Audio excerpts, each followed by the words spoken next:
Hello students, welcome to this new session of Python. Just to recollect, we are in Unit 5 Python and Data Analytics. This is basically a theoretical unit. Yes, we have also studied how to draw different graphs, and for that we have also studied which libraries we need to include in the program. So little bit of practical portion is also there. Just once again to brief you, there are two topics as far as this unit is concerned, and each topic is one chapter as far as your textbook for this unit 5 is concerned. Understand the problem by understanding the data is one unit, predict is one chapter, sorry, and predictive model building, balancing performance, complexity and big data. This is another chapter as far as your textbook is concerned. Yes, we are in this second chapter, and we are more into the topic of performance of models. Now, before we try to revise what we had done yesterday, just let me try to once again brief you about what we are studying and why we are studying. Basically, in artificial intelligence or in machine learning, what we do is we have lot of historical data available. Based on the historical data, we try to uh, build a model making use of different machine learning algorithms. So that is what we are studying, predictive model building. Again I repeat, based on historical data making use of some machine learning algorithm, we build a predictive model. Once the model is built, it is tested on the test data. Today we are going to study the difference between training data set and test data set. We have already studied that though. And then finally we try to execute that model on the new data that is coming up. Yes, in all this process, sometimes the complexity of the data may be simple, sometimes it may be complex. That is depending on the number of columns that we have or the number of rows that we have. So how to manage this in order to ensure that our predictive model gives the best possible performance on the live data that is coming up. Okay, now let us try to check up what we had studied last time. Last time we had, in the last session we had studied number of important points, but 2 or 3 of them are important and that we are going to study actually. The first one is performance measures for different type of problems. Now what is this performance measures? Once again let me recollect. See, whenever we try to build a predictive model based on the training data, how to evaluate how good this predictive model is on the training data, on the test data and on the new data. So for that we have different performance measures. Now these performance measures are different based on the basic data that we have. Say for example the sonar data set that you have, the Excel sheet I have forwarded you, and I have also taught you how to download that Excel sheet. The final problem is a classification problem. You want to detect whether it's a rock or whether it's a mine. So where you cannot use this performance measures, where you have to use this confusion matrix. Whereas in case of regression problems, say for example finding the age of the abalone, another data set which I had already given to you, where most of the attributes are numbers, then in that case we can use this performance measures. In the case where most of the attributes are numeric, then the problem is considered to be a regression problem. Okay, remember it is considered to be a regression problem. So whenever the problem is a regression problem, then we are able to convincingly compute quantitatively the performance measures. In case of classification problem, we cannot compute numerically. Yes, there are ways in which we can find out the misclassification error or some other things, but here making use of mean squared error, which is summation of actual minus predicted whole square. Mean absolute error, instead of taking the square we take the absolute value, and root mean squared error, which is nothing but the under root of MSE, that means the mean squared error. So for regression problems, generally we have these three measures through which we can predict, or we can say how good our predictive model is for the data that we have on our hand. Now, as I said, for different type of data, for different type of problem, say for example classification problem, this particular confusion matrix represents again a different kind of problem, where the user is surfing a website and we want to predict whether a user will click on the advertisement that is there on the website or not. I repeat, there is a website, user is going through the website, we want to predict whether a user is going to click on the advertisement or not. So we have two classes, actual class and predicted class. Actual means what result actually we are actually is there, and predicted means what we have calculated. Yes, this is the best possible result and this is equally good result. We need to worry about false negative and false positive, but let us try to check what is true positive. True positive means predicted is positive and actually also it is positive. That means actually the user has clicked and prediction was also the user is going to click. Now what is true negative? When we predict, we are predicting that the user is not going to click and actually the user has not clicked. So ideally true positive and true negative are the results, the best possible results. What we need to take care is about the false negative and false positive. Now what is this false positive and false negative? There are two type of errors. False positive is type 1 error and false negative is type 2 error. So let us go back. Again, let us try to see what is false positive first. We predict that the user is going to click on the advertisement. That is our prediction. But actually the user has not clicked on the advertisement. I repeat, we predict that the user is going to click on the advertisement, but actually the user has not clicked on the advertisement. That is false positive. And what is false negative?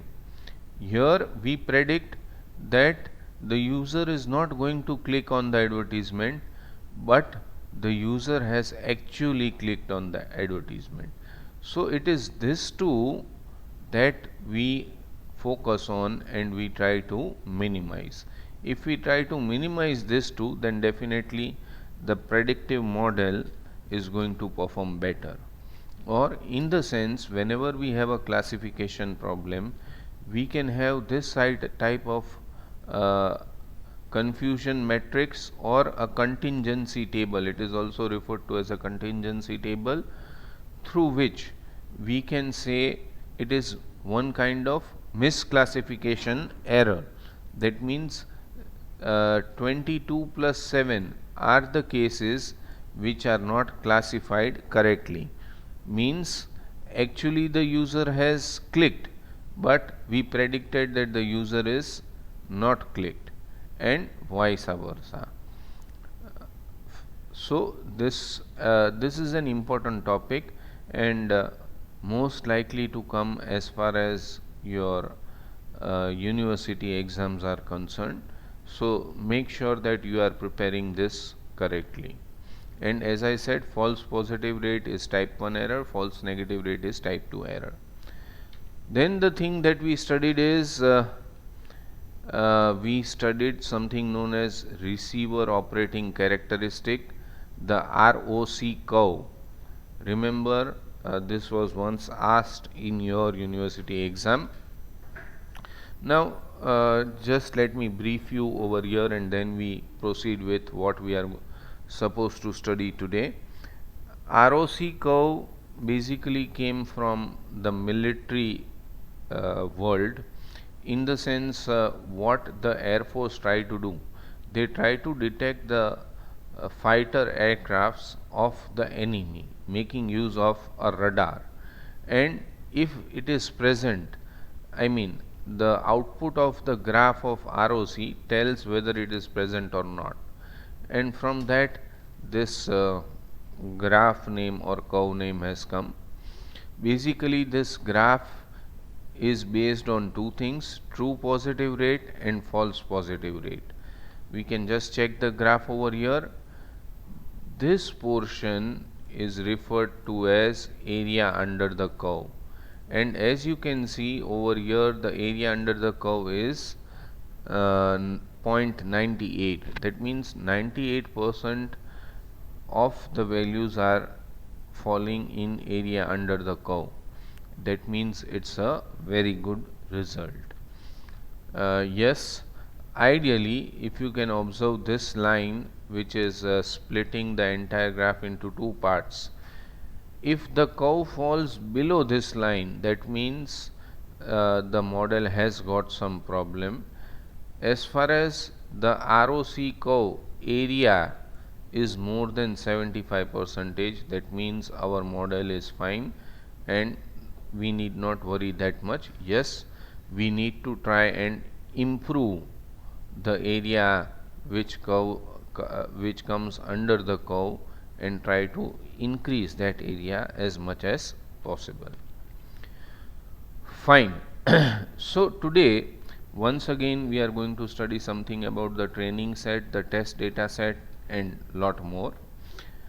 Also, we are going to study few more things regarding the performance of the predictive model, or how to improve the performance, what characteristics or what parameters are there as far as the performance of the model is concerned. Now, once again, let us try to understand what is training set, what is test set. Now, these are the two terms that are commonly used. Say for example, we have 1000 records as far as history is concerned.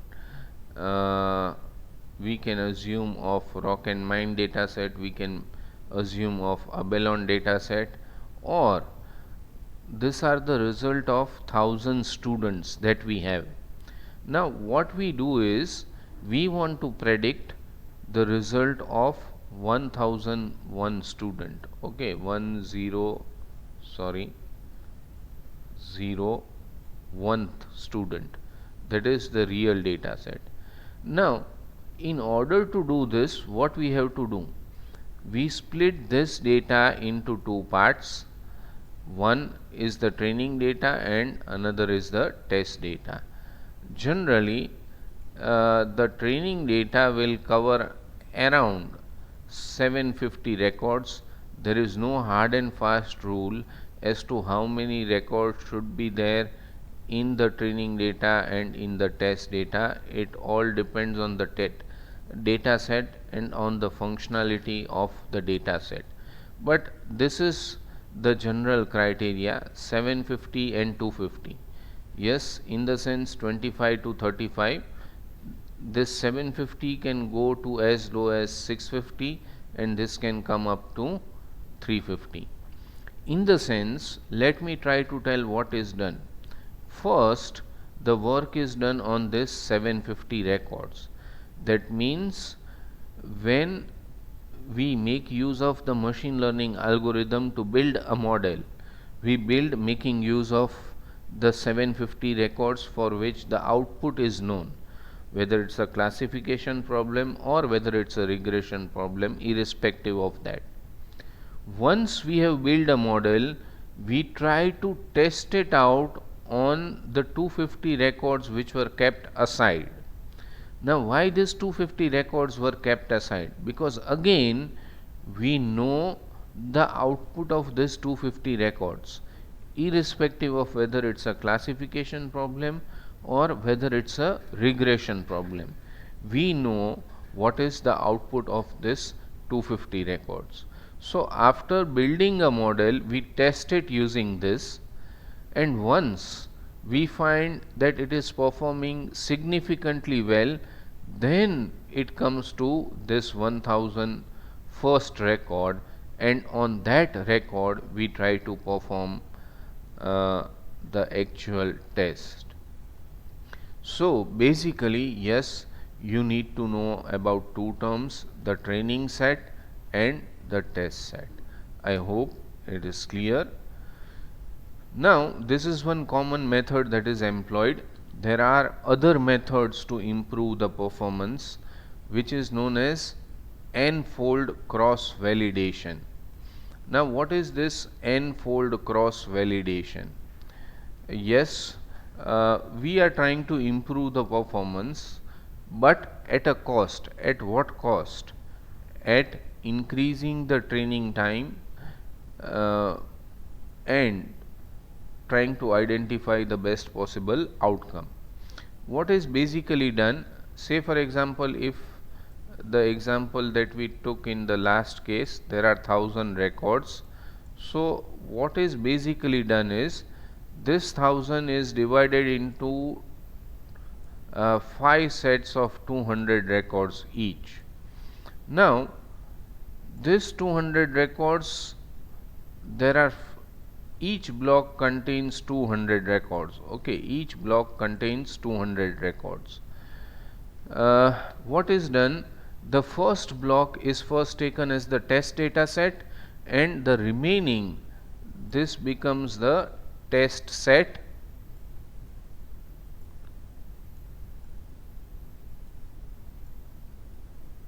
because I am using the pointer, it just takes little bit of time.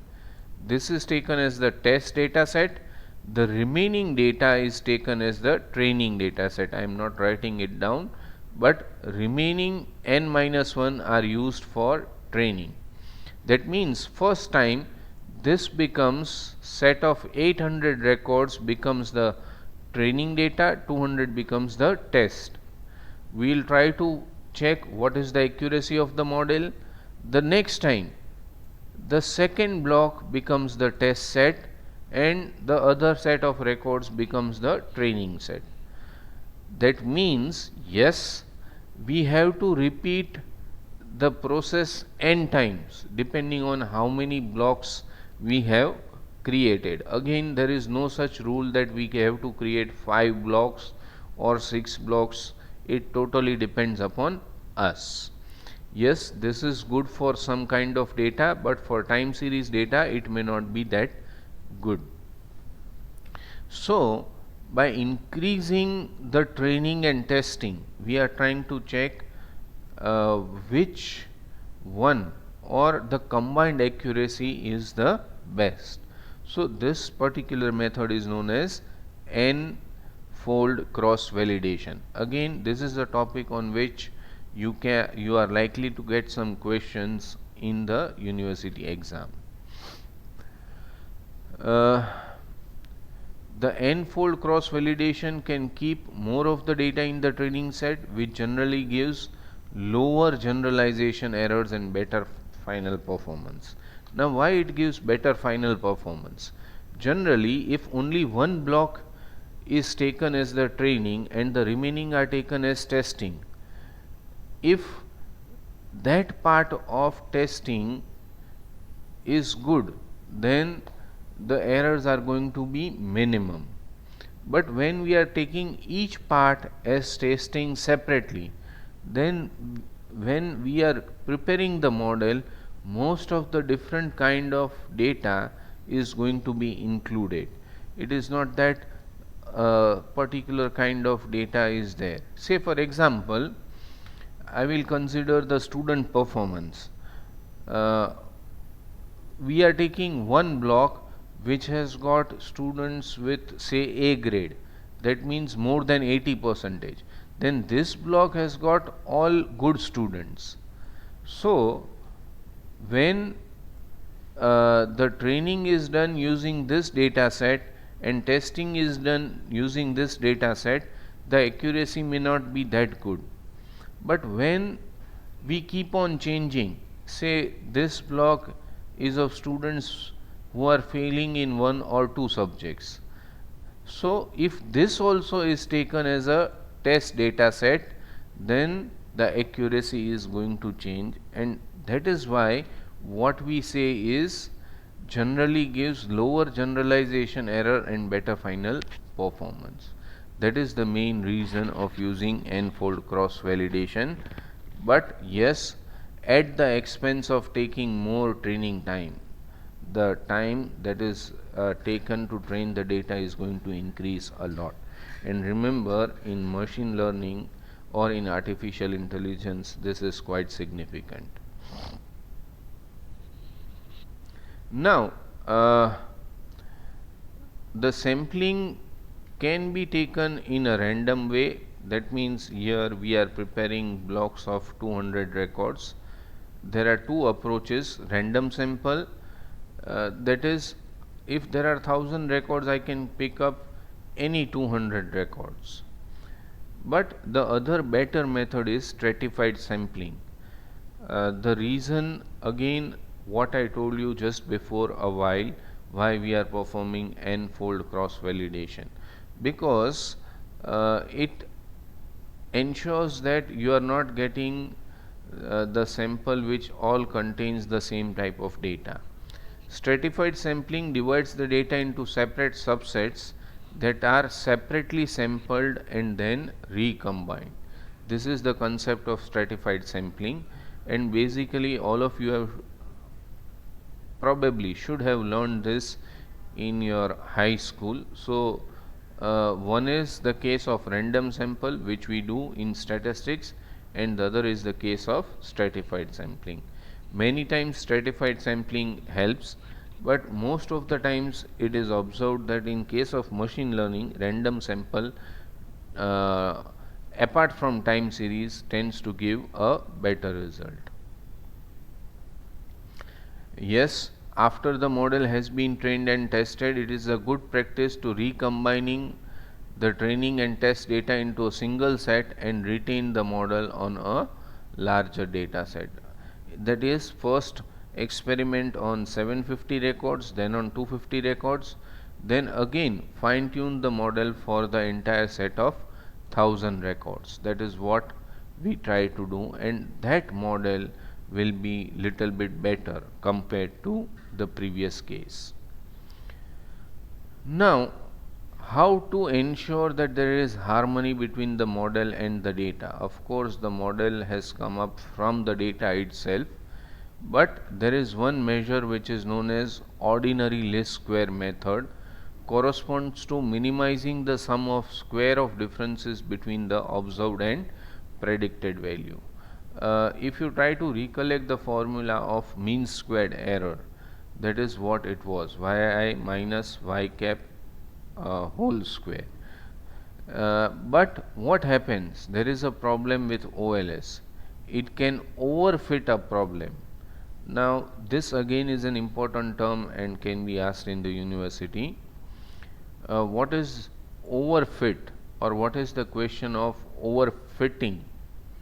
What happens is, on a particular set of training data, the model is trained, for a given specific test data set, uh, on the training data the errors may be less, and the errors on the test data set may not be the same. Say for example, when we train the data set, we are getting 10% error. When we use the same model on the test data set, then there is 30% error.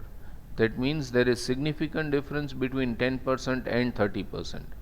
Ideally, if for the training set we get 10% error, then ideally the best result is anywhere between 8 to 12% as far as the test data set errors are concerned. If it goes beyond that, that means it is trying to either overfit or underfit. So now let us try to look at what is overfitting using this graphical method. See, ideally when we train the model, you try to observe the black line first. It is never going to be perfect. That means it is never going to give the best possible result, whether it's a classification problem or whether it's a regression problem. Here the problem is of classification. If you observe the black line, some of the blue dots are on the other side of the black line, some of the red dots are on the other side of the black line. These are misclassification. That means these points are not classified correctly, and that is a good situation, because if this happens, then in the case of test data set it is going to give a good result. Now try to observe this green line. It's overfitting. Why? Because it is including the red dot over here, it is excluding the blue dot over here.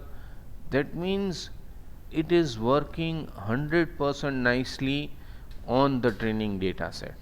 But when we implement the same thing on the test data set, then it will not tend to give the best possible result. So this is one very good way to show what overfitting is.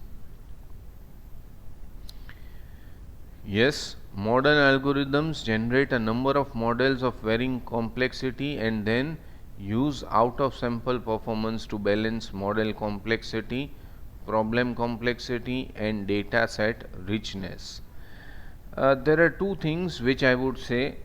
Data complexity we have already studied. As the number of columns increase and the number of rows decrease, that means the data or the model, the data is not that good, and hence the complexity of the model is going to increase. So we want to keep a balance between these two. So how to keep? One way is not to create only one single model for the set of data that we have, but we create multiple models for the data that we have, and that is one way to improve the performance. Yes, OLS is a supervised algorithm that has a training procedure and a deployment procedure. Now in machine learning, that is supervised, there is unsupervised, there is reinforcement learning. We don't go into the detail of this, just let us try to go ahead with OLS and some other concepts. Now before we go to this, let us go back to one equation that we have already studied. Yes, this is a general equation for a linear model. Now this is one possible scenario where you have yi equals xi1 star beta 1, xi2 star beta 2, xim star beta m. Now this is one particular model. Think of many such models like this, and then we try to take up the things that we want to take up right now. Say for example, we have a vector of numeric labels y is equal to y1, y2, ym. Remember what I had told you in the previous slide was that you have to think of many such models or many such equations. Same way, vector of coefficients for linear model beta is equal to beta 1, beta 2, beta m. This can be considered as a column vector, and this is the matrix of attributes, of numeric attributes. X is equal to x11, x1n, xm1, xmn. Because again, as you know, we may be having multiple models or multiple equations. And finally, y equivalent to x beta plus beta 0. So again, approximating labels as linear functions of attributes. We are taking this to be as a linear model. That is what our assumption is. So yes, the first example is a modification of ordinary least square regression called forward stepwise regression. The vector y contains all labels and x matrix X contains the attributes available. So that is what I already explained. Now, how to overcome the problem of overfitting? That is, what we want is whatever accuracy is there for the training data set, we want almost the same accuracy for the test data set. So how this can be managed? See, what is overfitting? Just let us try to recollect. Getting terrific performance on the training data, but not on the test data or the new data. Yes, in real problems this is not a good outcome. Definitely this is not a good outcome. Now most of the times, again, this we have to experiment and check out. But what happens is, when there are too many columns of data in X, then this overfitting can occur. So one of the ways is to remove some columns from the data set that we have. If you try to recollect the one of the data sets, there were 61 columns. Now, yes, I think in the rock versus mine data set, so many columns definitely make the model complex, and it creates lot of problems in getting an accurate result. So one of the things that can be done is to select only the best possible columns, say 10, 12 or whatever. But how to identify which columns to include in the training data set and which columns to exclude? So there are several methods. One is brute force method and the other is best subset selection. Now what is brute force? You just apply brute force. That means you simply say that out of 61 columns I am going to take, or for the model building we are going to take 10 columns or 10 attributes without doing any calculation. So little bit of time is going to be saved, but the performance we will not come to know unless and until we execute. The second method is best subset selection. In the sense, what we do is we have multiple columns. We try to again create a matrix. What is the OLS? That is the least square error between one column and the output, between two columns and the output, between n columns and the output. Also, we try to select the best possible subset of columns. Say, if we select one column, which is the best column? If we want to select two columns, which are the two best possible columns? So definitely we will have to try a number of different combinations, which again is going to utilize number of time, lot of time in fact.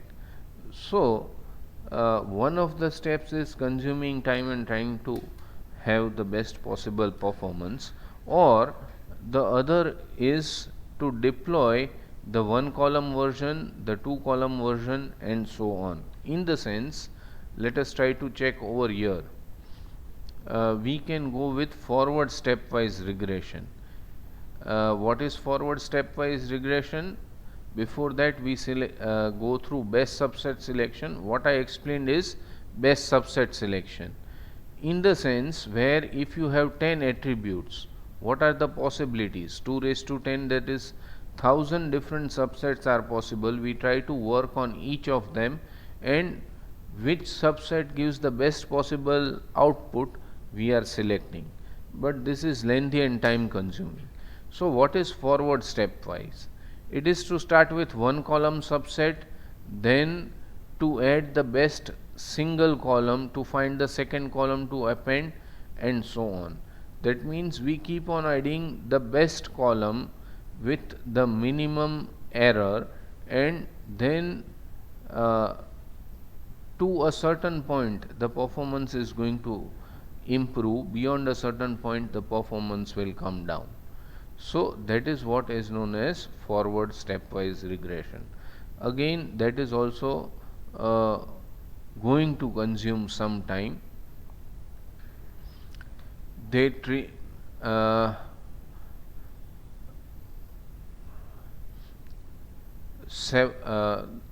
as I said, it is going to take some time, and they train a series of models. So instead of taking one particular model, they train a series of models, and each model will have different complexity, and hence the out of sample error or the performance is going to be different.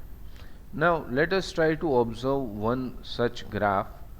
Here it is written RMSE, but RMS basically it is root mean squared error. This is a case of a regression problem.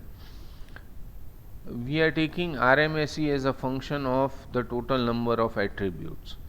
If you see, when the number of attributes are minimum, the root mean square error is maximum. As the number of attributes increase, say for example over here the RMSE value comes down, it still comes down to a point somewhere over here, but then just increases a little bit.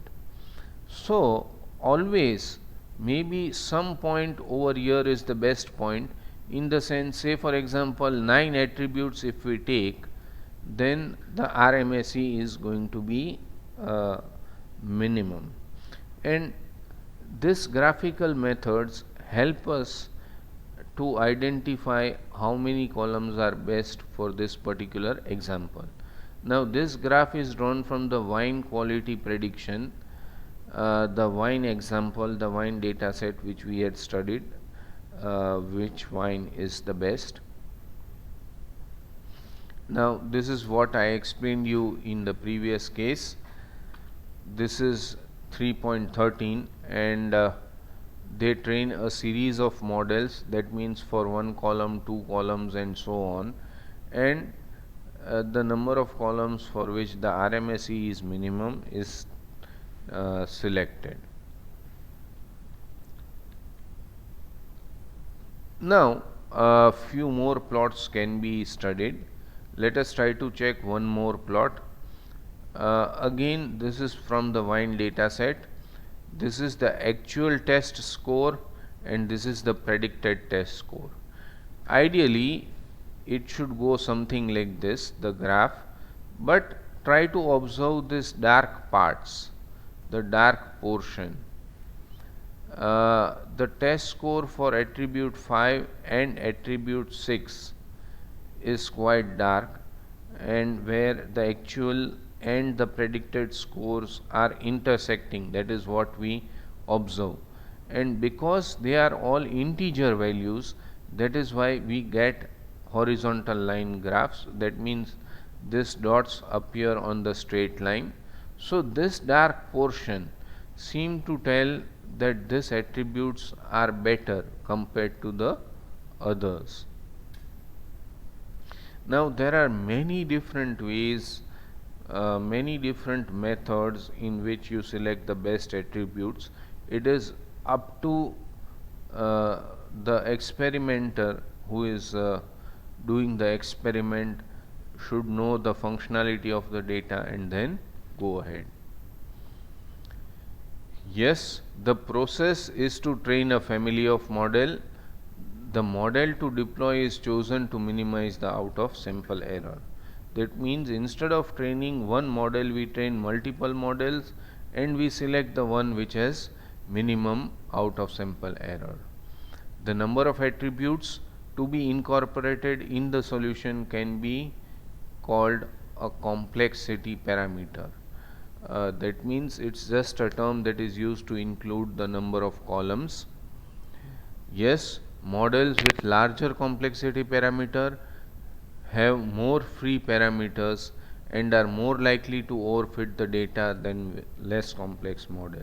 Always remember one rule of thumb: if the number of attributes in the data set is less, that means the complexity of the model is going to be less, and that means the problem of overfitting or underfitting is going to be less, and it is most probably going to give a better output. Okay, so early stages of machine learning tasks mostly involve hunting for the best set of attributes for making prediction. This is one of the things that we generally do in our early stages.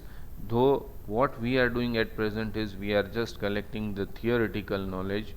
We have not implemented something concretely.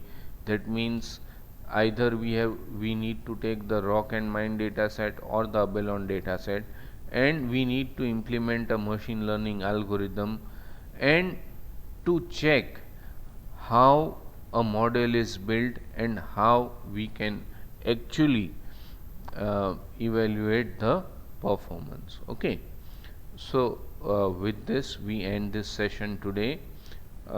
Just to do a quick revision, we have studied a graphical way to represent or to select the best attributes, two methods as far as selecting the column, or three methods: best subset selection and forward stepwise regression. Also there was the brute force. What we concluded was more number of columns is not good. We studied what is overfitting, one important concept which you should remember. Always remember that overfitting occurs. Yes, here I have somewhere: getting terrific performance on the training data but a worst performance on the new data. This is what we don't want, and this is what the graph shows. The black line is a proper model, the green line is overfitting. That means yes, it is doing absolutely 100% correct classification on the training data but does not work well on the test data. So these are few of the things that we have. Yes, random sample and stratified sample, simple statistics, which you might have studied in school. The important concept: n-fold cross validation, and also we studied what is training data and what is test data set. So these are the topics that we have covered today. Probably we'll have one or two more theoretical sessions, and then we'll switch on to some of the practicals that are left. Thank you. That's all for this particular session.